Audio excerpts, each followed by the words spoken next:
നമസ്കാരം. ഇന്ന് നമ്മൾ കേരള സർക്കാർ ജീവനക്കാർക്ക്, പ്രത്യേകിച്ച് വനിതകൾക്ക് വളരെ പ്രധാനപ്പെട്ട ഒരു വിഷയമാണ് സംസാരിക്കുന്നത്. അതെ, പ്രസവാവധി കേരള സർവീസ് റൂൾസിലെ ഒരു പ്രധാന ഭാഗം. അതെ. അപ്പോ ഈ പ്രസവാവധിയെക്കുറിച്ചുള്ള നിയമങ്ങൾ, അതിന്റെ വ്യവസ്ഥകൾ, ഇതൊക്കെ ലളിതമായിട്ട് നിങ്ങൾക്ക് മനസ്സിലാക്കാവുന്ന രീതിയിൽ അവതരിപ്പിക്കാനാണ് നമ്മൾ ശ്രമിക്കുന്നത്. തീർച്ചയായും ഒരുപാട് സംശയങ്ങൾ പലർക്കുമുണ്ടാകാൻ സാധ്യതയുള്ള ഒരു ഏരിയയാണിത്. ശരിയാണ്. അപ്പൊ നമുക്ക് നേരെ കാര്യത്തിലേക്ക് കടക്കാമല്ലേ? തുടങ്ങാം. ആദ്യം തന്നെ ഏറ്റവും ബേസിക് ആയിട്ടുള്ള കാര്യം, ഈ പ്രസവാവധി അത് എത്ര ദിവസമാണ് കിട്ടുക? ശമ്പളം ഉണ്ടാവുമോ? KSR, അതായത് കേരള സർവീസ് റൂൾസ് ഭാഗം 1, അതിലെ റൂള് 100 അനുസരിച്ച് ഒരു വനിതാ ജീവനക്കാരിക്ക് 180 ദിവസത്തെ പ്രസവാവധിയാണ് കിട്ടുക. 180 ദിവസം? അതെ, മുഴുവൻ ശമ്പളത്തോടുകൂടി. മുഴുവൻ ശമ്പളം. ഈ മുഴുവൻ ശമ്പളം എന്ന് പറഞ്ഞാൽ സാധാരണ കിട്ടുന്ന അതേ ശമ്പളം? അതെ. എന്നുവെച്ചാല് അവര് ഡ്യൂട്ടിയിലുണ്ടായെന്നെങ്കിൽ എന്ത് ശമ്പളം കിട്ടുമായിരുന്നു, അത് തന്നെ ഈ അവധികാലത്തും കിട്ടും. റൂൾ 92 പാർട്ട് 1 പറയുന്ന ശമ്പളം. ഓക്കെ. ഇത് സ്ഥിരം ജീവനക്കാർക്ക് മാത്രമാണോ, അതോ താൽക്കാലികമായി ജോലി ചെയ്യുന്നവർക്കും കിട്ടുമോ? പലർക്കും ഉണ്ടാവും ഈ സംശയം. ഇല്ലല്ല, അത് സ്ഥിരം ജീവനക്കാർക്ക് മാത്രമല്ല, താൽക്കാലികമായി സർവീസിലുള്ളവർക്കും കിട്ടും. ആഹാ. അതുപോലെ ഒരു വർഷത്തിൽ കൂടുതൽ സർവീസുള്ള പ്രൊബേഷനിലുള്ളവർ, എന്നുവെച്ചാൽ സ്ഥിര നിയമനത്തിന് തൊട്ടുമുമ്പുള്ള ആ കാലയളവിലുള്ളവർ, അവർക്കും ചില വ്യവസ്ഥകളോടെ ഇത് കിട്ടും. ഓക്കെ. എന്തിനേറെ, അപ്പോയിന്റ്മെന്റിനു മുൻപുള്ള ട്രെയിനിങ്ങിലുള്ളവർക്കു പോലും ഇത് ബാധകമാണ്. ശരിക്കും? ട്രെയിനികൾക്കോ? അതെ, ട്രെയിനികൾക്ക് അവരുടെ മുഴുവൻ സ്റ്റൈപ്പൻഡോടുകൂടി ഈ അവധിയെടുക്കാം. നോട്ട് 3 റൂൾ 100 ഇത് പറയുന്നുണ്ട്. അത് കൊള്ളാം. കാരണം ട്രെയിനിങ് സമയത്തൊക്കെ ഇത് വലിയൊരു ആശ്വാസമാകും. തീർച്ചയായും. ഇനിയിപ്പോ ചില പ്രായോഗികമായ കാര്യങ്ങൾ നോക്കാം. ഒരാൾ പ്രസവം കഴിഞ്ഞ് അധികം വൈകാതെ ഒരു പുതിയ ജോലിയിൽ, സർക്കാർ ജോലിയിൽ തന്നെ പ്രവേശിക്കുകയാണ്. അല്ലെങ്കിൽ അവധിയിലിരിക്കുമ്പോൾ ഒരു ട്രാൻസ്ഫർ കിട്ടിയെന്ന് കരുതുക. അത് സംഭവിക്കാവുന്ന കാര്യങ്ങളാണ്. അപ്പോൾ ഈ 180 ദിവസത്തെ അവധി നഷ്ടപ്പെടുമോ?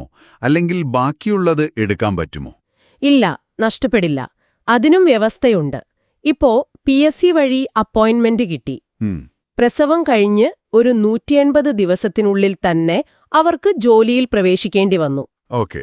അങ്ങനെ വന്നാൽ ജോലിയിൽ പ്രവേശിക്കുന്നതിന്റെ തൊട്ടടുത്ത ദിവസം മുതൽ അവർക്ക് ഈ 180 ദിവസത്തെ അവധിയുടെ ബാക്കി എത്രയുണ്ടോ അതെടുക്കാം. ബാക്കിയുള്ളതെടുക്കാം. എടുക്കാം. അതിന് പക്ഷെ ചില കാര്യങ്ങൾ ചെയ്യണം. പ്രസവം നടന്ന തീയതി കാണിക്കുന്ന മെഡിക്കൽ സർട്ടിഫിക്കറ്റ്, പിന്നെ ആരോഗ്യ സർട്ടിഫിക്കറ്റൊക്കെ ഹാജരാക്കണം. അത് റൂൾ 100 നോട്ട് 5 പറയുന്നുണ്ട്. ഓക്കെ. അതുമല്ലെങ്കിൽ വേറെ ഡിപ്പാർട്ട്മെന്റിലേക്ക് ഡയറക്റ്റ് റിക്രൂട്ട്മെന്റ് വഴി നിയമനം കിട്ടിയെന്നിരിക്കട്ടെ. അപ്പോഴും ജോലിയിൽ ജോയിൻ ചെയ്യേണ്ടി വരുമല്ലോ? അതെ, അപ്പോഴും പുതിയ പോസ്റ്റിൽ ജോയിൻ ചെയ്തതിന്റെ പിറ്റേന്ന് മുതൽ ബാക്കി ലീവ് തുടരാം. ഓക്കെ, കണ്ടിന്യൂ ചെയ്യാം. പക്ഷെ ഒരു കണ്ടീഷനുണ്ട്. 2 പോസ്റ്റുകളിലുമായിട്ട് എടുക്കുന്ന മൊത്തം പ്രസവാവധി 180 ദിവസത്തിൽ കൂടാൻ പാടില്ല. അത് പ്രധാനമാണ്. ടോട്ടൽ 180. അതെ. പഴയ ഓഫീസിൽ നിന്ന് ഈ അവധിയെടുത്തതിന്റെ ഓർഡർ വാങ്ങി പുതിയ ഓഫീസിൽ കൊടുക്കണം. പിന്നെ എന്തിനാണ് ലീവ് ക്യാൻസൽ ചെയ്ത് ജോയിൻ ചെയ്തത് എന്നൊരു സർട്ടിഫിക്കറ്റും വേണം. ഇത് നോട്ട് 6 പറയുന്ന കാര്യമാണ്. ഓക്കെ. അപ്പോ ജോലി മാറ്റം വന്നാലും അവകാശം നഷ്ടപ്പെടുന്നില്ല. അത് ക്ലിയറായി. അതെ. ഇനി പ്രസവവുമായി ബന്ധപ്പെട്ട് മറ്റ് ചില ആരോഗ്യപരമായ കാര്യങ്ങളുണ്ടാവാമല്ലോ. നിർഭാഗ്യവശാൽ ഒരു അബോർഷൻ സംഭവിച്ചാൽ, അല്ലെങ്കിൽ മിസ്കാരേജ് ആയാൽ? അതിനും അവധിക്ക് വ്യവസ്ഥയുണ്ട്. റൂൾ 101 അനുസരിച്ച് ഗർഭമലസൽ, അതായത് മിസ്കാരേജ് അല്ലെങ്കിൽ അബോർഷൻ സംഭവിച്ചാൽ മെഡിക്കൽ സർട്ടിഫിക്കറ്റ് ഹാജരാക്കിയാൽ മതി. എത്ര ദിവസം കിട്ടും? പരമാവധി 6 ആഴ്ച വരെ, അതായത് 42 ദിവസം. ഓക്കെ. പിന്നെ വേറൊന്ന്, ഗർഭപാത്രം നീക്കം ചെയ്യുന്ന ശസ്ത്രക്രിയ, ഹിസ്റ്ററെക്ടമി. അതിന് വിധേയയാകുന്ന വനിതാ ജീവനക്കാർക്ക് റൂൾ 101A പ്രകാരം മെഡിക്കൽ സർട്ടിഫിക്കറ്റിന്റെ അടിസ്ഥാനത്തിൽ 45 ദിവസത്തെ പ്രത്യേക അവധി കിട്ടും. ഇത് 180 ദിവസത്തെ പ്രസവാവധിക്ക് പുറമെയാണോ? അതെ, ഇത് രണ്ടും പ്രസവ അവധിക്ക് പുറമെയുള്ള പ്രത്യേക അവധികളാണ്. കുട്ടികളെ ദത്തെടുക്കുന്ന അമ്മമാരുടെ കാര്യമോ? അവർക്കും എന്തെങ്കിലും പരിരക്ഷയുണ്ടോ ഈ നിയമത്തിൽ? ഉണ്ട്. റൂൾ 102A ചൈൽഡ് അഡോപ്ഷൻ ലീവിനെക്കുറിച്ചാണ് പറയുന്നത്. കുട്ടികളെ ദത്തെടുക്കുന്ന അമ്മമാർക്കും ചില വ്യവസ്ഥകളോടെ 180 ദിവസം വരെ അവധി അനുവദിക്കുന്നുണ്ട്. അത് വളരെ നല്ല കാര്യമാണ്. ശരിക്കും സ്ത്രീകളുടെ വിവിധങ്ങളായ സാഹചര്യങ്ങൾ പരിഗണിച്ചുള്ള വ്യവസ്ഥകളാണിതൊക്കെ. ഇനിയൊരു പ്രധാനപ്പെട്ട സംശയം, ഈ 180 ദിവസത്തെ പ്രസവാവധി കഴിഞ്ഞു. അതിനുശേഷം കുറച്ചുകൂടി ലീവ് വേണം കുഞ്ഞിന്റെ കൂടെ നിൽക്കാൻ. അപ്പോ മറ്റു ലീവുകൾ, കയ്യിലുള്ള ഏൻഡ് ലീവോ ഹാഫ് പേ ലീവോ ഒക്കെ ഇതിനോട് ചേർത്തെടുക്കാൻ പറ്റുമോ? പറ്റും. റൂൾ 102 അതാണ് പറയുന്നത്. പ്രസവാവധിയോട് ചേർത്ത് മറ്റ് ഏത് തരത്തിലുള്ള ലീവും അർഹതയുള്ളതാണെങ്കിൽ എടുക്കാം. ഓക്കെ. അതിന് മെഡിക്കൽ സർട്ടിഫിക്കറ്റ് നിർബന്ധമാണോ? സാധാരണഗതിയിൽ ഒരു ലീവ് കഴിഞ്ഞ് തുടർച്ചയായി വേറെ ലീവ് എടുക്കുമ്പോൾ മെഡിക്കൽ സർട്ടിഫിക്കറ്റ് വേണം. പക്ഷെ ഇവിടെ ഒരു ഇളവുണ്ട്. എന്താണത്? പ്രസവാവധി കഴിഞ്ഞ ഉടനെയുള്ള 60 ദിവസം വരെയുള്ള മറ്റു ലീവുകൾക്ക്, അത് ഏൻഡ് ലീവോ ഹാഫ് പേ ലീവോ ആകാം, മെഡിക്കൽ സർട്ടിഫിക്കറ്റ് നിർബന്ധമില്ല. ഓഹോ, അത് വലിയൊരു ആശ്വാസമാണ്. 60 ദിവസം വരെ സർട്ടിഫിക്കറ്റ് വേണ്ട. അതെ, റൂൾ 102ലെ പ്രൊവിസോ ആണത്.